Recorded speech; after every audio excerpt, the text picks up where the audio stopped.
If any of your home improvement projects require you to cut an interior door, you need to listen to Joe on this one.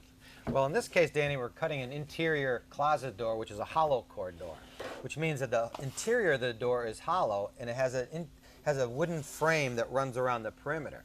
Now, what problem that causes, if you need to cut more than an inch or so, you might cut into the void.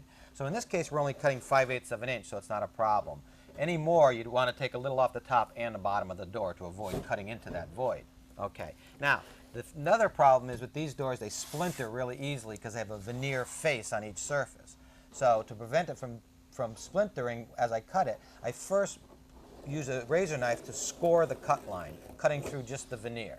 And now we're going to clamp this straight edge in place and make the cut. Do me a favor, Danny, and just line up that end on the pencil mark. And clamp that end. I'll get this end. There we go. Now I'll just make the cut.